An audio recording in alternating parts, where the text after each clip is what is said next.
Hello, hello. We're back here on Monday, second Monday and fourth Monday every month at 8 p.m. for Taboo Chronicles Podcast. I'm Jackie, the wellness advocate. I'm Roberta, the tool lady, and we have a special guest tonight. You want to introduce yourself? Yeah, how y'all doing? First off, I appreciate you ladies for inviting me to this. This is awesome. This is a conversation that we definitely need. My name is O'Neill. I'm the president and founder of the Serun Foundation. We're a local urban environmental group. We operate in the DFW area, help with just urban environmentalism, advocacy, education, helping people with their property, things like that. I've worked in the mental health field for a minute. I don't currently, but kind of in adjacent. I work for Track, which is they help former foster care kids between the ages of 18 to 24.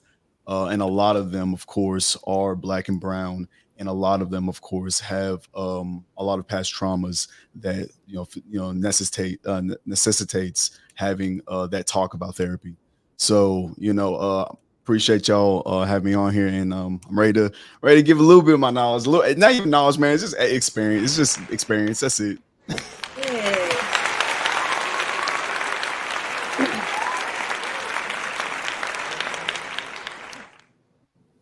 Well, welcome. We're so happy that you are joining us tonight. Um, I wanted to know just a little bit more about the foundation. You told us a whole lot, but then you added the juvenile. So you also work with the juvenile population as well. So the Sarin Foundation doesn't directly. We have before. So let me talk about the Sarin Foundation. Then my job, like my 9 to 5, is when I'm working for Okay. Track, All which is right. All right. I think you right. talked to us about that before, right? Yes, ma'am. Yes, ma'am. Yeah. So the Sarin Foundation essentially it started in 2021, kind of right after 2020. I was doing a lot of podcasting, talking about politics and things like that. Of course, obviously 2020. I did a lot of media before I really got into this field, really gotten into nonprofit and politics and things like that. I was working for 979 a beat. I DJ'd a little bit. I was doing a lot of videography work, still kind of do. And from there I had like my own side shows, talked about politics, social culture, things like that. But fast forward through 2020, I started working on like local politics, local elections. I met up with my good friend, still on the on our board for the Sarah Foundation, Calvin Johnson. He was running for District 7 as a candidate back in 2021, and he asked me to be on his campaign, and we fought through. But going out there, I realized, man, I was like, man, the physical kind of the physical perspective of how people see our neighborhoods is extremely important. And what we're seeing is a lot of illegal dumping, trash and loose waste. Of course, all of that is because of systemic racial, systemic prejudice type of conflicts that comes through our neighborhoods. And from there I was like, man, like we really need to hone down and talk about our environment, and not just the trees and the rivers and the, what I'm saying, it's our your environment here. It's your house, it's your home, it's the air you breathe, the water you drink, and the food you eat. And that is what kind of I grew out of. That was a program called Clean the Block Initiative, and from that initiative we've done like 36 cleanups and cleaned up around 60,000 pounds of trash in like 2 years. And like it was dope. It was dope. We started in South Dallas. Still, we operate in South Dallas. A lot of our events, but we've been all over the place, all over Dallas, Fort Worth. We went to Buffalo, New York. We've been in Houston in Fifth Ward. So that's the Sarin Foundation. Is that our new programs called Get Up to Code. Excuse me, Get Up to Code is basically where we help a lot of people who have a trouble with like city code violations. So specifically, it's everybody, but specifically we help out folks who are elderly, with a disability, or veterans who have a hard time trying to mitigate some city code violations, and those compound, and then there's liens that's being put on the property. So that's a huge financial burden. So what we go out, we organize, get community members together to help mitigate the top 10 city code violations. So that's just another aspect that Urban Foundation kind of does. And so that's that. So that's the Center Foundation. That's like my baby. You know, everything I've been doing for the past 3 years doing that. My job is TRAC, TRAC, which is Transition Resource Action Center, which they help they call them opportunity youth being between the ages of 18 to 24, who are former foster care kids. Anyone who's 18 to 24, I want to add that for track, because we always say former foster care kids, but it's all young youth, young adults 18 to 24 who are homeless, who need rehousing, rapid rehousing, job placement programs, things like that. That's what track does, and they're really, really good at it. All right. Well, I'm excited. I'm very excited, and I appreciate you defining those two different entities for us. Yeah. Because again, we're all new. I know we had met in a public place, and I know that you do have a heart for politics, but I know that you also have a heart for mental health, because you Yes. did participate in a mental health workshop with us. Yes. So that's. We're excited to hear what you got to say, and we're Appreciate it, very man. excited because you're a male. So that's even more Yes. exciting, because Yes. it's not coming from us or nor statistics. Sometimes it just helps have that person speak for itself, right? Yeah. Yeah. When you're in a room and nobody, looks like you, or so you get to speak up for the men tonight. So we really appreciate that. No, of All course, right, man. Of Jackie. course, it's necessary. Definitely. Yeah. Especially, last month was Men's Mental Health Awareness Month. And we didn't touch on it last month. So I said, well, this month we have to, address it. And it kind of coincides though with minority mental health awareness that is this month as well. Because just with Black, brown, people of color, we tend not to talk about mental health either. It's taboo as well, and definitely men tend to not talk about it or keep it in. It's what is it? It's the men have to be tough, men don't Yeah. cry, boys don't Yeah. cry kind of situation. Yeah. Yeah. So yes, we appreciate you being here. Thanks, y'all. It's a blessing. Yeah. So before we dive in, I want to do a mental health check-in. We wouldn't be us if we didn't, self-reflect Yeah. as well. We got to also do, as we say, practice it. So how are you doing? Oni, I'm going to start with you. How are you doing today? I could definitely be better. Definitely be better. I just scheduled a consultation with a therapist literally for next couple days. So this is like perfect. Yeah. No, and that's amazing. And to just share that, right? Just to Yeah. share that and to be vocal about it is great too. That's awesome, because it definitely does help. I say it all the time, therapy works. Yeah. It works so much. Yeah, Yeah. and this the thing is, I know it does. And like one of my first jobs was at a therapy office in McKinney, and so like I have and still have friends that are in like the detox, that work for detox hospitals and things like that, or behavioral clinics and things like that, and gaining all that knowledge, talking to all these people, like, and me this is my first time ever going to therapy, by the way. Yeah. Yeah, and it's, but like, even as a man who worked, who talked to therapists, and still took that long, just from, to me, it's probably more, I'll probably figure out it's more, but what I've identified about myself is probably pride, and that's something that men live and die off of. Yeah. So like it's in what I've had to do in the past is, because I've always known that pride has been an issue with me, specifically, but even after identifying it as well, and this is where it gets tough, is that like, yeah, you prideful. Can I cuss? Can I cuss? Is it No, matter? yeah, you're fine. Okay, I was gonna say, I know you. I know you prideful, my nigga, but like, we grown. We not over this. Yes, no, you Okay. Yeah, but basically just yeah. Just identifying is a great start, but then you have to take that next step to I don't want to say fix it, because what I learned is pride is not necessarily a bad thing. It's That's something right. that is a part of you, and like you could be, I'm proud of my work. That's still pride. But Yeah. there's also a quote unquote toxic side of pride, or a Right. misunderstood side of pride, or a portion of pride that has more control over you than you have of it, that I have yet to master. So Right. Right. that's why I'm work And, at.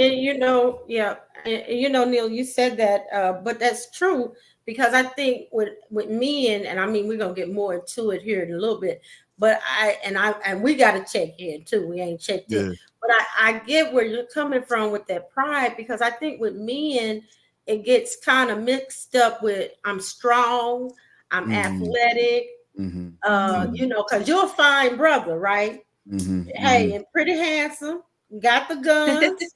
You feel me? I'm all Got right. the I'm doing gun. okay. I'm doing okay. You Right, know. right. So, but it doesn't.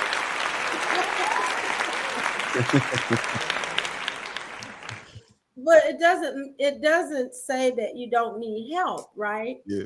So Yeah. I Mhm. think that's where I hear men, kind of get it. Like you said, it kills a lot of us, a Yes. lot of men because of the pride, because they don't want to be. They do it with being sick too. A lot of Yes. men, they don't want to be sick. They won't tell nobody they sick. Yep. Yep. They'll suffer in silence because they want to be known as that person who, on the football field, in the gym. Yeah. When Yeah. the truth is, we're all mechanical. We're all physical. So we're at a time something is going to happen to us. We're all human, Yes. even with our Yes. mental something. Because Yeah. we've all experienced all kind of trauma, and especially coming out of Mhm. COVID. If you hadn't had no trauma before, if you You had did the now. You perfect do now, bro. child, right?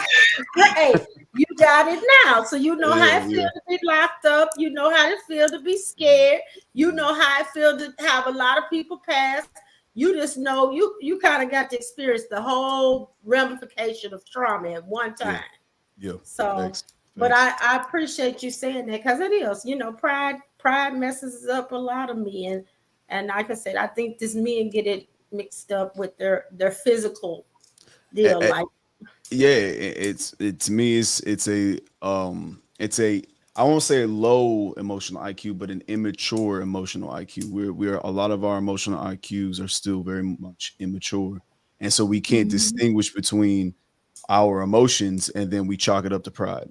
When yeah, really, my nigga, you might be afraid. Mm. It's that's the probably main it's thing. probably it's probably fear. That's right. And most men face fear. And if you're a man, y'all go ahead and check in on us and let us know if Yeah. we're right or wrong. But that's it's ironic. This is a conversation I just had this last weekend Hmm. that most men are just scared of the unknown, Hmm. because some people don't like to change, and that's men and women, but a Hmm. man especially, because it's fear of something different, it's fear Hmm. of not knowing how's that going to happen, The how am fear I of going to looking weak.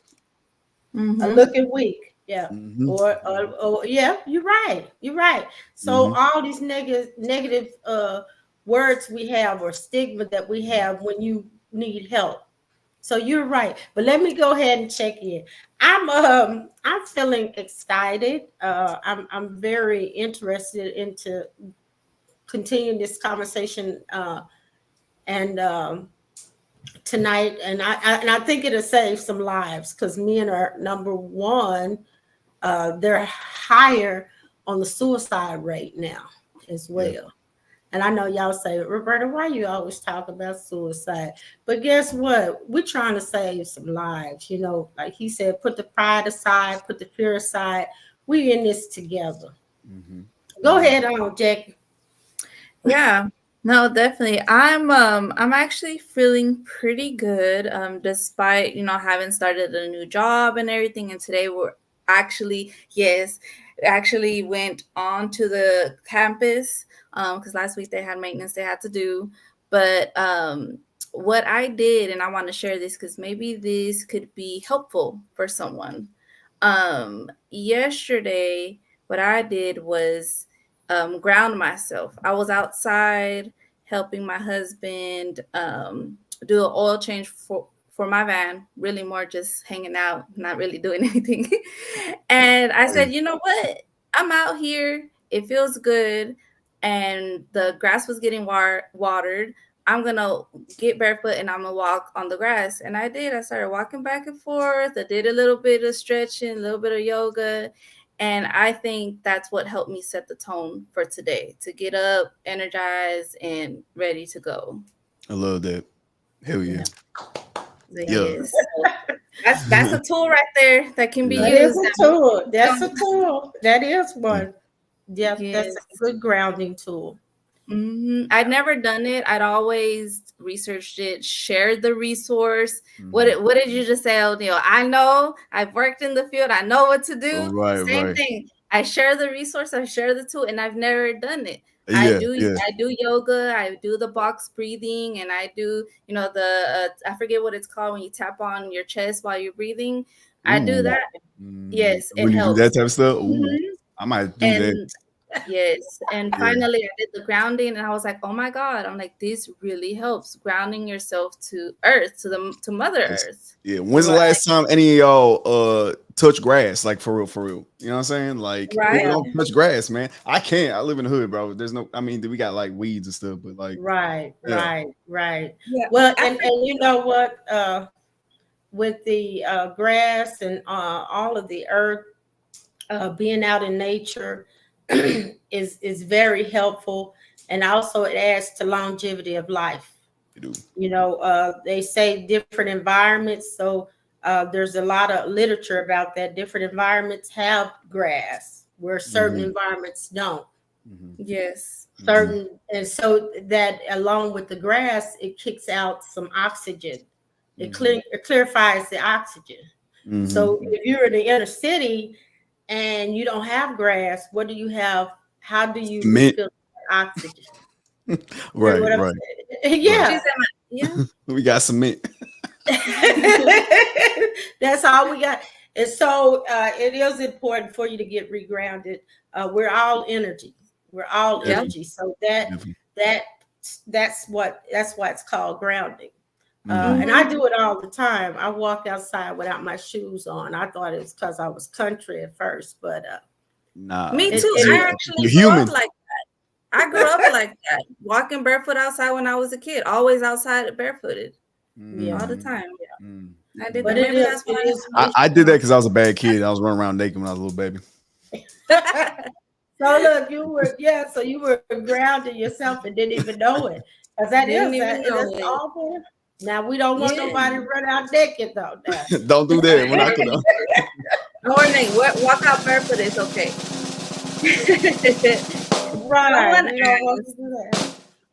Someone asked to educate them. What is tapping? So before we get into this video that'll get us into a discussion, they asked what is tapping. So tapping is an emotional freedom technique, EFT. It's a therapy type that combines features of psychotherapy with acupuncture. So the act of tapping on your chest is a type of somatic, which is bodily sensation. So with your feelings and emotions, you are able to identify where the anxiety is felt in your body. You are kind of bringing your attention to something else, but you're that sensation is going through your body. And you're able to kind of, put, I guess, a name to what is going on when you're feeling anxious or what have you. So yes, and it does work.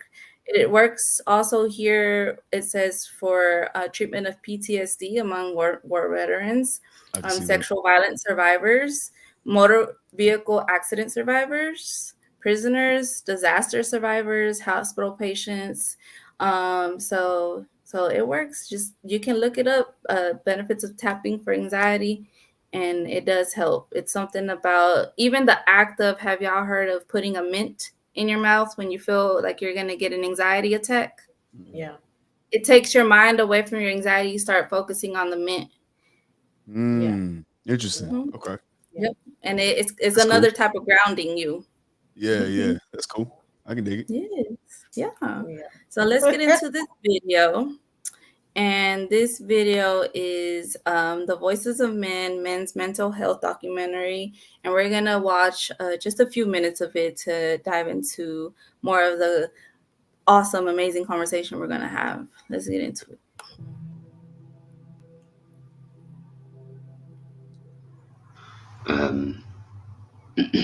I know at one point I sort of found myself on a 7th story just thinking, yeah, I could make that if I jumped.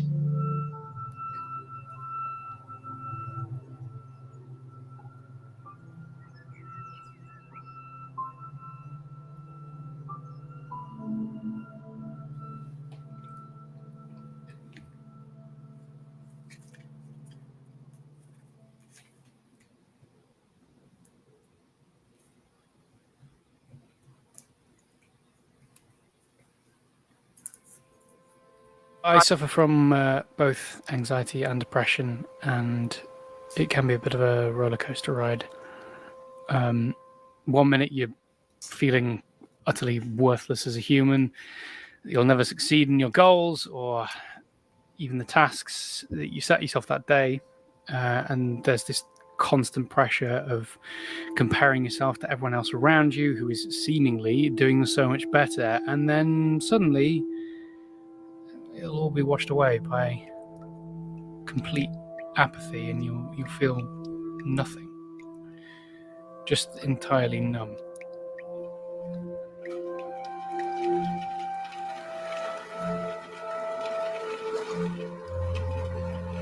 At my worst, I physically feel empty. I have no energy. Breathing becomes weighted on my chest. I feel like I'm not in my body anymore. I am a United States veteran with mental health issues. My mental health issues, aside from PTSD, did not come from the military. But I joined the military when I was 19, and I remained undiagnosed for bipolar disorder for 7 years after that. I was only diagnosed once I got hit by a car and broke my neck.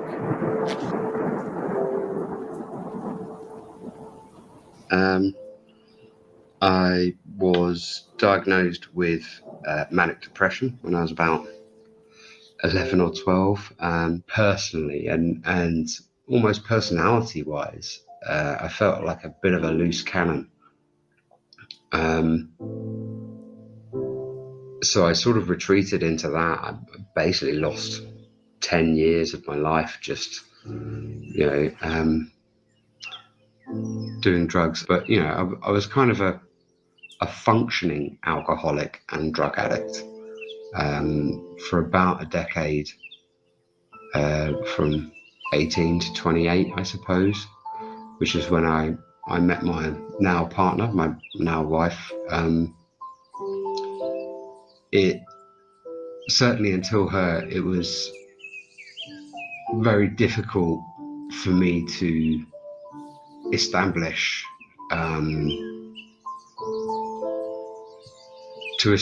long-lasting romantic relationships, because you want to hide the depressive side of yourself.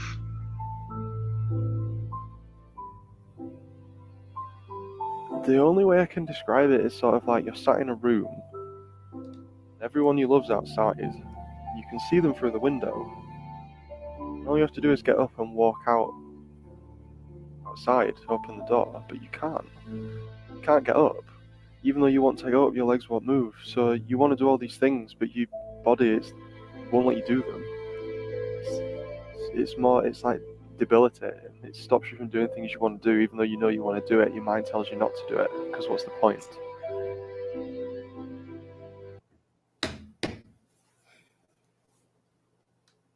It's deep. That's heavy. Yeah. Heavy, deep from men, Yeah. I think, because I don't think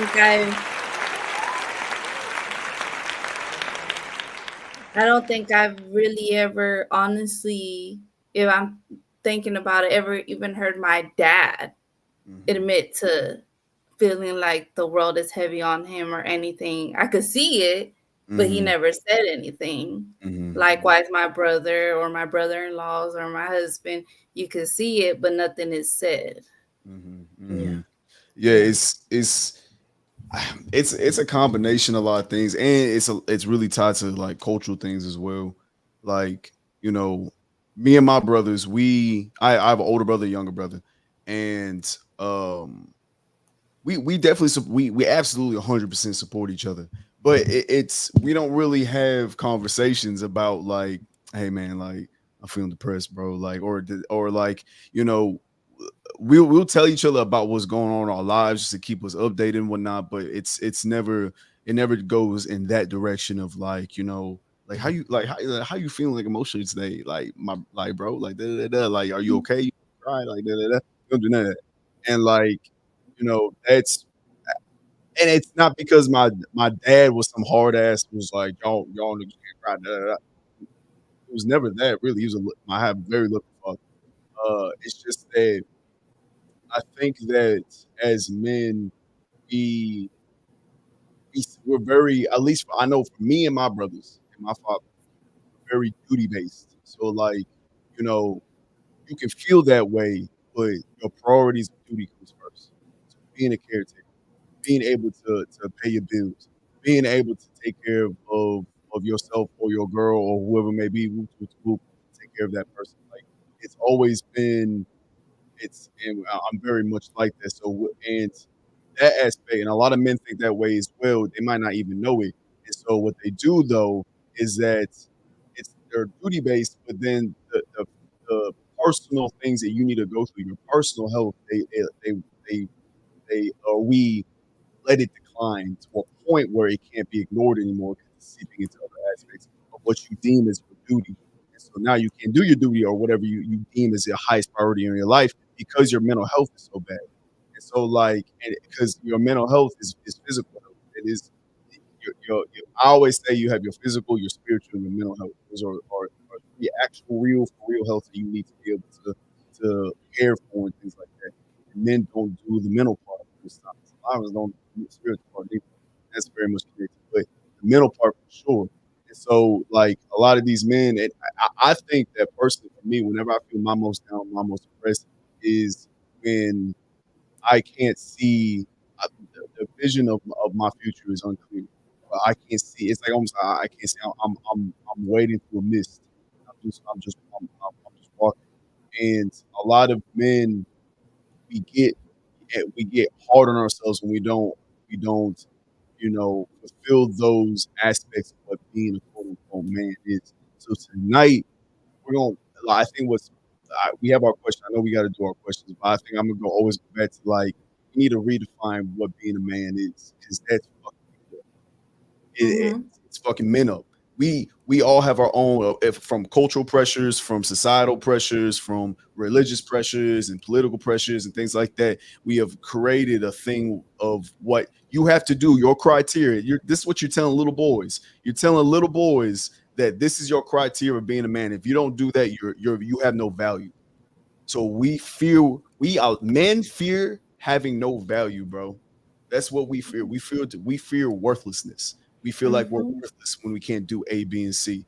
And so like that is something that we're scared of it. We're scared of that. And so that's why men will act violently when you get on them about some shit or whatever. Like, you know, we're so afraid of fear that we become aggressive, angry, vindictive, you know, all those negative attributes. We do all that because we cannot face our fear. And so, like, and that fear of uselessness, we got to redefine what value is. Because my brother, you were born with value. Everybody's born with value, regardless. Yes. I always say when it comes to respect, like you don't have to earn my respect. Everybody on the planet has my respect. Period. You were born with my respect. You can only lose it. You can lose my respect. And so, like, that's the biggest thing. So, like, you know, my brother, you have value. You have value. You know, you had to redefine what that value means to you. And so that's a lot where a lot of men, and even for myself, I get down because I feel like, I can't do shit because I'm not smart enough or strong enough or whatever it may be and stuff like that. And I get down on myself because I'm my biggest critic. And I feel like a lot of men, I feel like a lot of people, I don't even think it's a men thing. I feel like a lot of people are the biggest critic. But when it comes to men, when that happens, we start projecting that insecurity outwards because we don't know how to deal with it. So yeah. So that's what's sad about it, bro. Because brothers will take their own life. Will suicide will take their life. Mm-hmm. Yeah. Yeah. Yes. Yeah. Yeah. Definitely. Yeah. And I agree with you. It's interesting because like I said, I've been talking about fear for the last couple of days because that holds a bunch of people back. The other thing is, our thoughts also, our brain turns against us at a certain time. Mm-hmm. So our brain starts telling us basically all these negative things that are not true. Yeah. So if you're not in tune with that, you don't know how to say, there's a technique called positive thinking or positive self-talk where you can tell your brain, you know what, look, that's not really true. Mm-hmm. Like you said, you're already worthy. You were born worthy. You are capable. You are loving. So the thing is, our brain does turn on us. And then someone said it is, and it is societal. That's why I continue to try to find. I was trying to find reels that were about minorities and not just one minority group, because it's all the minority groups. It Like, really is. if you're brown in any type of nature, therapy is not your thing. If you're Native American, if you're if you're Haitian, from the islands, if you're from America, it's just something your culture has talked about and has a big stigma. But the truth is, even if we learn how to talk about it, to face, as Anil would say it, our fears, and talk about our fears. This is what concerns me. That would even help too. Like he said, when we talk to each other, we don't even ask each other. Even when someone does say, "Well, how you doing?" Right. It's usually, I'm good. Right. I'm not good, bro. Because we're not asking. We're not really asking for you to tell us the truth, right? Because the other hand, we don't know what to do with it. So we don't. We want you to say, "Oh, I'm good. Oh, I'm okay." Right. Cause it's tough to deal with other people because you probably have your own stuff you're dealing with. So I get it. I was gonna say this though. What you said about like therapy, like if you black and brown, like therapy really, like, it's stigmatized a lot. It's gotten a little bit better, but it's gotten a little bit better, but it's still very much stigmatized in a lot of aspects. Don't matter if you black, don't matter if you're Latina, don't matter if you're, what I'm saying, Middle Eastern, Native African, American, Native, indigenous, don't matter. It's a lot at the same time. But I will say this though, I think also because therapy as it is, as we see it in, especially in the United States, it's Western based. Yep. Yeah. It's European. Yes. So this is why my therapist is Hispanic. Yeah, my therapist is black. Hispanic. And but for me, it was like, as long as it's a person of color, that's all I was looking for. Because I said, to some degree, they're gonna relate to me and gonna know and understand where I'm coming from. But my therapist being Hispanic, even during our sessions, we're talking Spanglish. It's not English. It's not just Spanish. We're talking both languages. And she can relate when I said, I can remember when I was little and my mom would tell me, why are you laying down? Está haciendo huevona. You're being lazy. Get up. I'm not being lazy. I'm tired. So I had to learn to rewire my brain. Now, you have to rewire. You have to unlearn behaviors and learn better behaviors and positive self-talk to yourself. Forget what your mom, your grandma used to tell you, that you can't, resting is for lazy people. No, resting actually helps renew you. rejuvenate you. You need rest. We were just talking with our producer, and she was sharing, and I told her people need to take more time off. Yeah. And in our culture, tell me if I'm wrong, because I have a lot of my best friend, she's Black. She's my sister from another mother and mister. She can say it too, that in our culture, it's just you're supposed to just keep going, keep hustling, just keep going. Don't stop. You can't rest. Right. Yes. Yes. Yeah. Yes. We don't got time. A lot of times we don't got time. Okay, but that's why I'm gonna hit you with this mindfulness. And mindfulness is not a Western. It's not it actually comes from the monks. That's where mindful came from, to be honest with you. So basically, what it is teaching you how to live in the now. Yes. How to live today, not being preoccupied with your tomorrow, nor being preoccupied with your past. So just right now, this moment, it's what 8:49 on July the 8th, knowing we'll never get this moment back again. Right? That's just how serious and important it is to start practicing mindfulness. But that is one that does go along with the minority group. Because hey, we all of our time is important. And all of our time is very essential for us to be in that moment. The other one is for us is reality. So that's what you're referring to. A lot of the techniques are not really for us. Well, we have to be educated and understand that, right? Because it really don't, It's, the empty chair method. We're like, what you want me to do? What? And it makes it more into a joke. Than into a session. I think that we forget that therapy is an aspect of community, and it needs to be of the culture of the community that you're in for it to stick. That's why therapy doesn't work, I keep forgetting what the word is, but in detox, recidivism, is that what it is? When people come back, or they have to come back, just like in prison.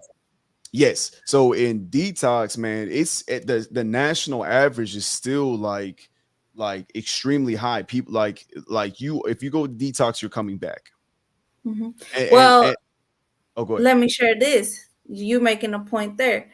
I started therapy last year, and starting it last year, I fell back into a depression again for months. And at that point, I said, you know what?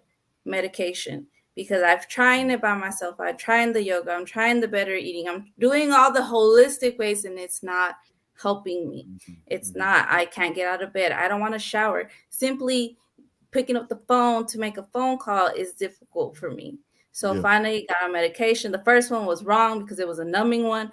I already feel numb, and you want me to feel more numb? This medication gonna make me kill myself. So I was like, no, I'm taking it before I even got my next appointment. I was like, I'm not gonna take this no more. Then I got on the medication I am now. Wellbutrin. My goodness, this medication is a godsend. Even if I feel a little bit, off, I will still function. I'll do what I need to do. I get up, take kids to school, get off the bed, wash dishes, even if I don't want to. I'm still being productive because the medication is helping me be productive. But all that to say is that sliding back, I slid back, and I had to work myself back out of it. And then I fell back in. But here was the twist. Falling back in, I knew what the issue is, fixed it, and now I feel a whole lot better.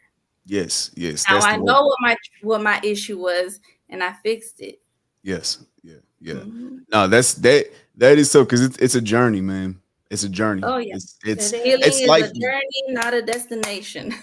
Facts, man. Facts. It's like if you broke a bone. I mean, it's like the easiest way to even prove. I'm like, if you broke a bone, you're not gonna go and try to throw a football right after you just broke no, you had to let it heal. You have to go through rehabilitation for your broken arm.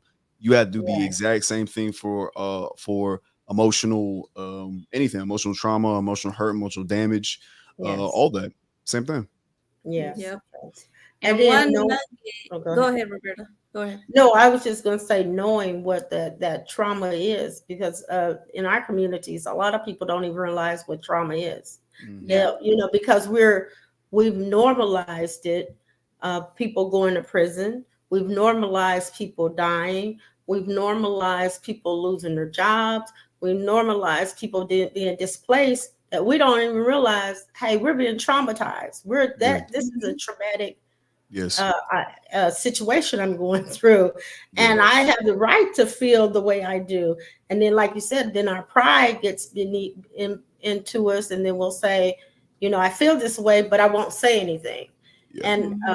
And then going back to what you were saying, O'Neill, it took you 8 years to say, okay, let me go ahead and get a therapist. I may have experienced, and if you notice on that film, the guy said 10 years. So it is an 8 to 10 year window from having some mental illness to getting treated. Yeah, we need to close that window, because and then, you know, I always tell people, and hopefully you'll make it to the treatment and not like to prison or to somewhere because else. a lot don't, especially Black men. That's right. Just because all you needed to do is tell somebody how you felt like you were mishandled or how you felt like you were unworthy. Basically, just because you had the fear of even verbalizing it, right? Your emotions.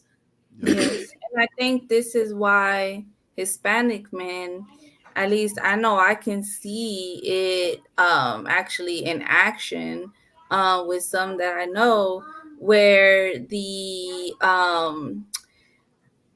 what is it, trying to cope with whatever is going on is the drinking and the drugs. Not actually dealing with it, just pushing it down. And I also wanted to say that a nugget, something, not even a nugget, but something that I heard and it stuck with me. Becky G, the singer, she was doing a podcast interview, and she was talking about her anxiety. And then she said, you know, my trauma my depression and my anxiety is the result of my trauma. I would have never had these things if not for the trauma that I've endured. Or the lack of dealing with something also, you know, but anything is traumatic. There's good trauma and there's bad trauma. People don't know this. Having kids, getting a home, these are all getting a new job. Never even thought about it that way. Things, but they are big things, big events.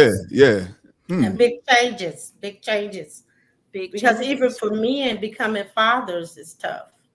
Yeah, absolutely. You know, they go through the same, they go through a depression prior to the baby being born. And then no one ever stops and even asks them, because, you know, everybody like, you're getting so big. When is the baby? When's the baby? Nobody ever says, how are you mentally? Or they don't ask the mom either. They just worried about the baby. That's just worried about the baby. Yeah. I don't got no kids, so I don't know yet. But like, but it's interesting, Jackie. I actually never thought about there being quote unquote good trauma. I never even thought about that. That's really interesting. And on top of that, like you said, Roberta, like, yeah, man, like, you know, it's when a man, it is also a traumatic experience for both men and women. Obviously, there is a far more physical trauma happening with the woman, but with men as well. Like, that is something that is true, because you know, especially or when you have a lot of love for that person and love for that child, like, you know, you're standing there helpless while there's hopefully there's not a lot of pain, of course, but there's pain going on for birth to happen. And so, like, you know, as a man, I'm only guessing, because again, I'll come back whenever this happens to me, whenever I have a child or something like that. I'll come back. Let me know. Be like, I'll let you know. Well, but it's not only the pain of it. It is the transition of life that Jackie was talking about. Your life is going to change for the rest of your life. This is going to be a new relationship that you're going to have the rest of your life. Yes. So Right. your whole dynamics is changing. You Yeah. know, It's not just you and your wife anymore, you and your significant other that you've just been together for many years. Now you're bringing in a small human being that this human being is in your hands. Whatever right, happens to this person, whatever this person grows up to be, is because of whatever It's you is did or did not do. it's an right, imprint of you. It's an right. imprint. And Yeah. I was just thinking about this. It's crazy you said that, Roberta. I was just thinking about this yesterday. Because of course, I'm married. I have my husband. We've been together for 15 years this year, and 15 years altogether, but 7 years married. And I started thinking, self-reflecting. I don't know why. I was just thinking, like, because he would get on my nerves, as spouses do to each other. You get on each other's nerves. And I started thinking, you know what? Did I ever ask my husband how he felt about becoming a father? Did I ever ask him how he felt after becoming? Because when I got pregnant with our first son, he gave up school so I could finish school and went straight into working full time. I'm like, did I really ever think about it? I started thinking about that. So you know what? These are conversations that I'm gonna have to start having with him and repairing and helping, because I'm knowledgeable and he'll ask me questions and I'll give him tips. What he takes, what he doesn't, he doesn't. That's out of my hands. But these are conversations that I think as women, as wife or as just a significant other, ask them how they are doing during these transitions. Right, right. Mm-hmm. Or even, I love that. yeah. Or even like O'Neill said, brothers, sisters, mom, dad, ask your sons. We always, like he said, we always put so much on them. No, this is how I've trained you. This is what you're gonna do. No, if you can't do this, you ain't this and that. No, they're going through something mentally too. That's another. That's a like you said. That's a good trauma, but it's pretty traumatic. It's traumatic. Because everything is changing. And here's a practice that maybe we could do, just like you said, O'Neill. I don't think, you said me and my brothers, we don't actually ask each other how we're doing, how you feeling. I actually started doing this once I got out of my depression again. And I said, well, my season, it was a very small, it wasn't long like it usually was. I said, you know what? I need to do better in checking in on other people because yes, even if I'm in a bad place, I think I have awareness during that time that I need to call my dad. I need to call my dad. So as soon as I got out of it, I said, you know what, I'm going to do better. And it's on me to check in on my dad and checking in on my brother, checking in on my mother-in-laws and checking in on my husband because they do it to me. They call me and they text me, how are you? Okay, you're good. Oh, great. I'm glad to hear you're doing well. Are you sure you're okay? Do you need anything from me? Especially because they know when I'm in a season. Because now I say something. That's another thing. Say something when you're in the season. It's hard to say something, but you confide. If it's 1, 2, 3 person, whoever it is, find those people you can trust and say something. Saying something is the toughest part for men. It's tough for me. Saying something is extremely hard for me. Even if it's just one person. Yeah. And it's like and that's to circle back that for when it comes out and again, like you said, Jackie, that is tough. I think for whatever reason, because of the other pressures from the outside, for men it's extra tough. It's extra tough for us to and this is and I would like to remind also men, you got to understand this is also a world that we created for ourselves. That's a whole different conversation. But but it gets tough for us to speak up and say, hey, I'm hurting. It's not physical. I'm depressed. I thought about suicide the other day, like because we feel like we can't tell our homeboys that. We feel like we can't tell our brother. Really, it's our community. Who are the people around you?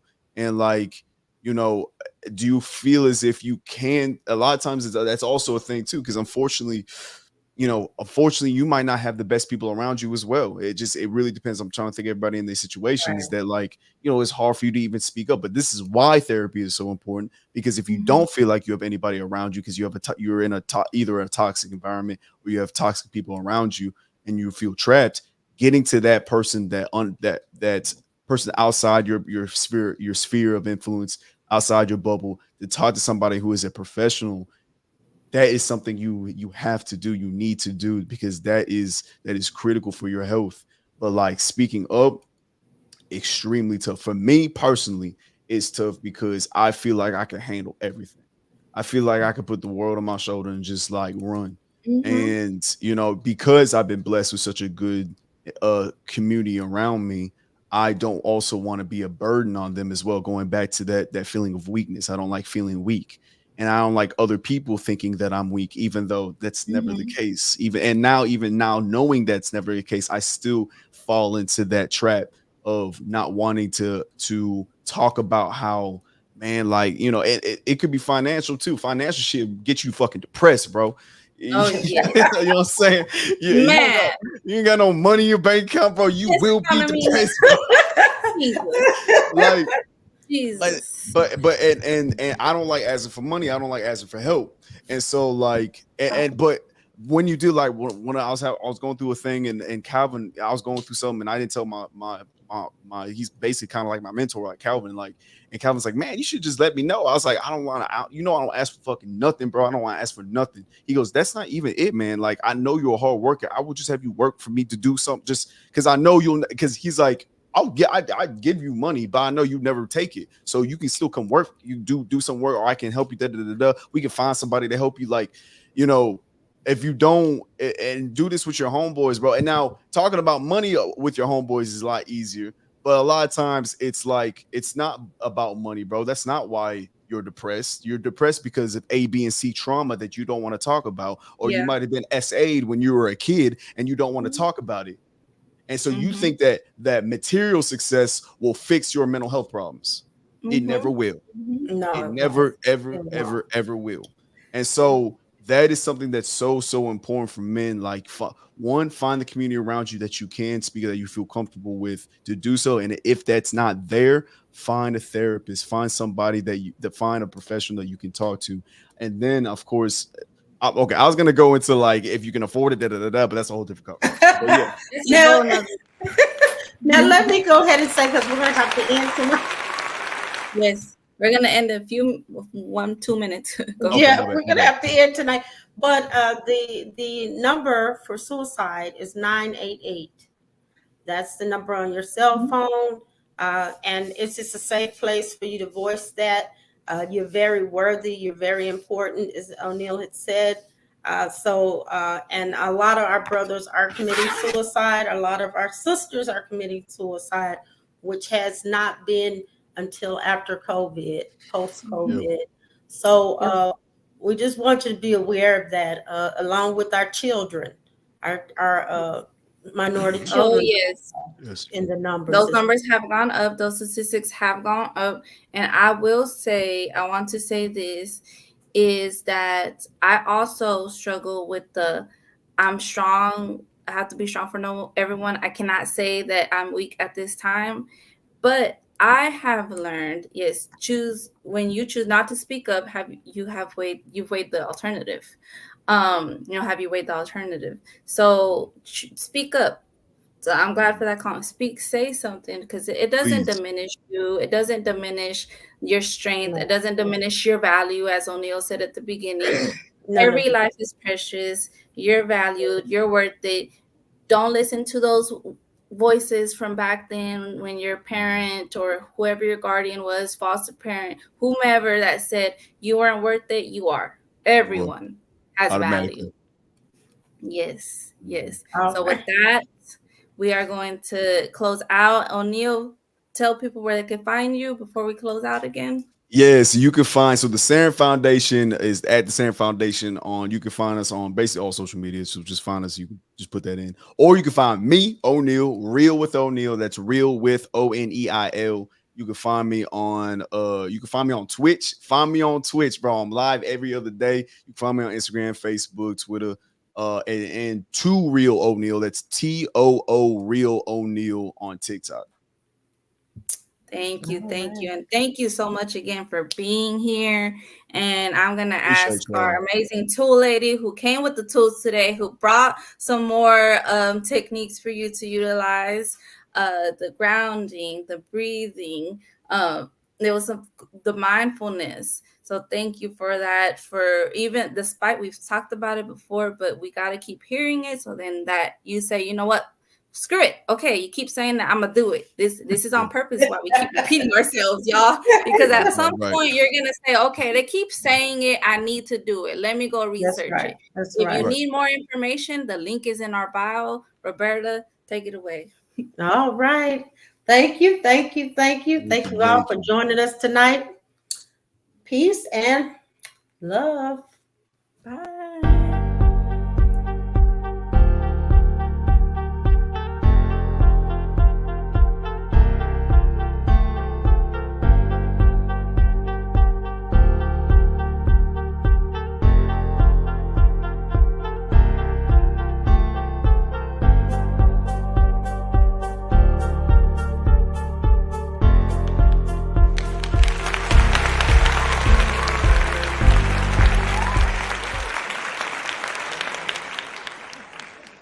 Hey, are you still there, Jackie?